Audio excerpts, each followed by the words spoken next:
In today's video, I am going to be breaking down some insanely amazing Chicago Bulls basketball plays that you could actually run at the high school level.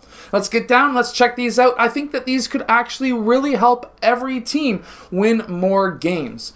Anyways, make sure to go check out my complete guide to the 5-out offense down in the description below. So basically how this offense is going to start is we're going to have a player who is out on the corner, another player who is in the wing or the corner, as well as a player in the low and high post. Obviously, we're going to have our point guard, who in this case is DeMar DeRozan. The high post player is going to set a pin down screen for that low post player being Zach LaVine, and then they are going to be popping up and setting a staggered screen. That initial screen down to the post for this staggered screen is actually called an STS, a screen the screener play. After that staggered screen is set, we're going to have Zach LaVine, the first screener, popping out towards that far wing, and then DeMar DeRozan is going to be using that staggered screen. From there, after that secondary screen, DeMar DeRozan is going to attack the basket, and we're going to have a couple of different options. We're going to have obviously the roll that's happening here, but also there are so many different options. Of course, we do have DeMar DeRozan taking the shot here. However, coming off of this secondary screen, the staggered part of this screen, if we have our guard attacking the paint,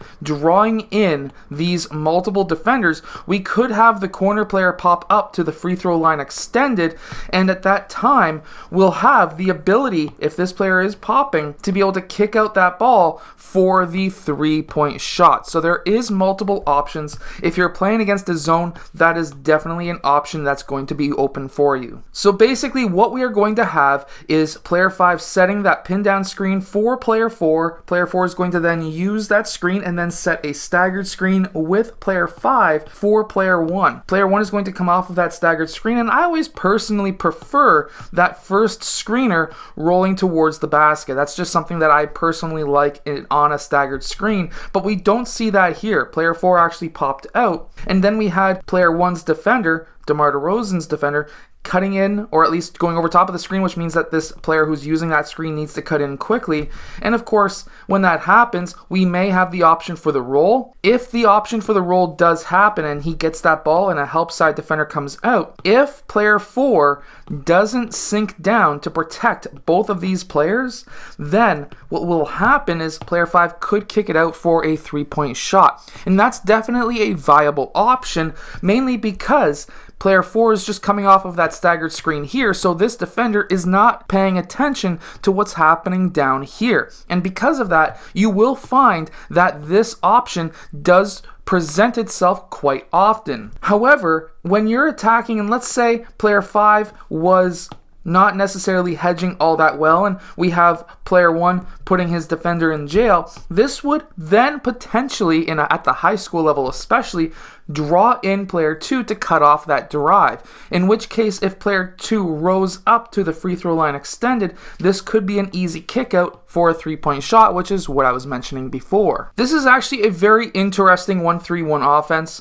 and what we are essentially doing is setting a screen for the postman down to the block. He then, of course, posts up his man and takes him to the basket. However, this all does start with this player moving from the wing down to the corner, and then we're going to have the wing player on this side. He's going to start to set, or at least cut across the key. We're going to have the postman set a pin down screen for that low post player who's going to be popping up, and obviously is an option in the offense. But what we are really setting a screen for is, of course, Vucevic, who can then, of course, use that screen after setting his screen for that low post player. This will be then, of course, a pass into the low post, and anytime you set a pass, you really want to move, and that's a very good habit that we see here. And the reason why that's a good habit is if his man dropped down into that double team, with him cutting across the key, that would have left him wide open for the layup. These players will then cycle over just in a regular 5-out style offense. Make sure to go check that out down in the description below.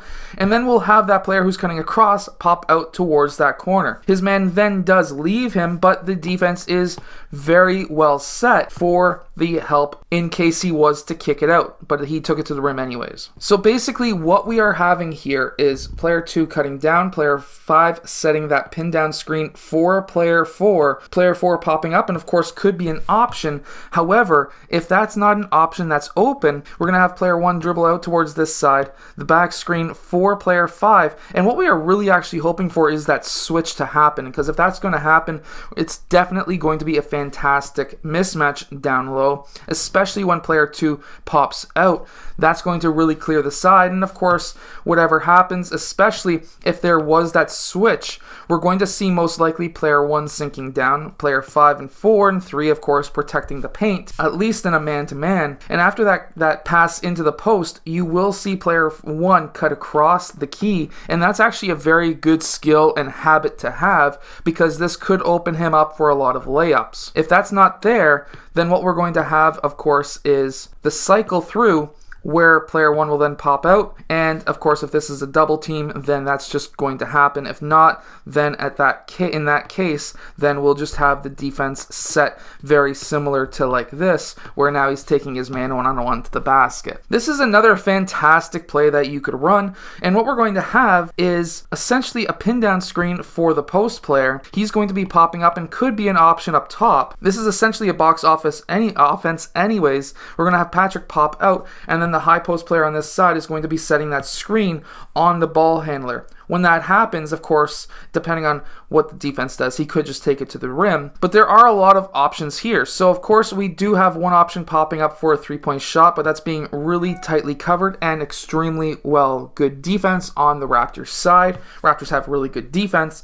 However, with that high post player setting that screen, the Raptors are going to automatically switch because, of course, their players are pretty much all the same size. And when that happens, and when you're playing against a team like that, it makes it extremely hard to be able to attack, but he's able to get past that player and get to the rim. I just really want to point out Siakam, Banton, Boucher, Achua, and Barnes are pretty much all the exact same build, which is kind of crazy if you really think about it. This is actually a triangle offense entry, and what we have is starting with essentially what looks to be a 1-3-1 offense, but it is not because we don't have a post player. He's actually out on the corner. We're going to have the wing player here cut down to the low post, which creates that triangle offense, and we're going to have the screen on the opposite side. This is a very easy play that you could run with a triangle offense, and it does open up a lot of opportunities, especially for kickouts to the corner. The reason why I say that is because now you're going to be, especially against a zone, really collapsing what's happening inside the key, and if you can get it to that rolling player,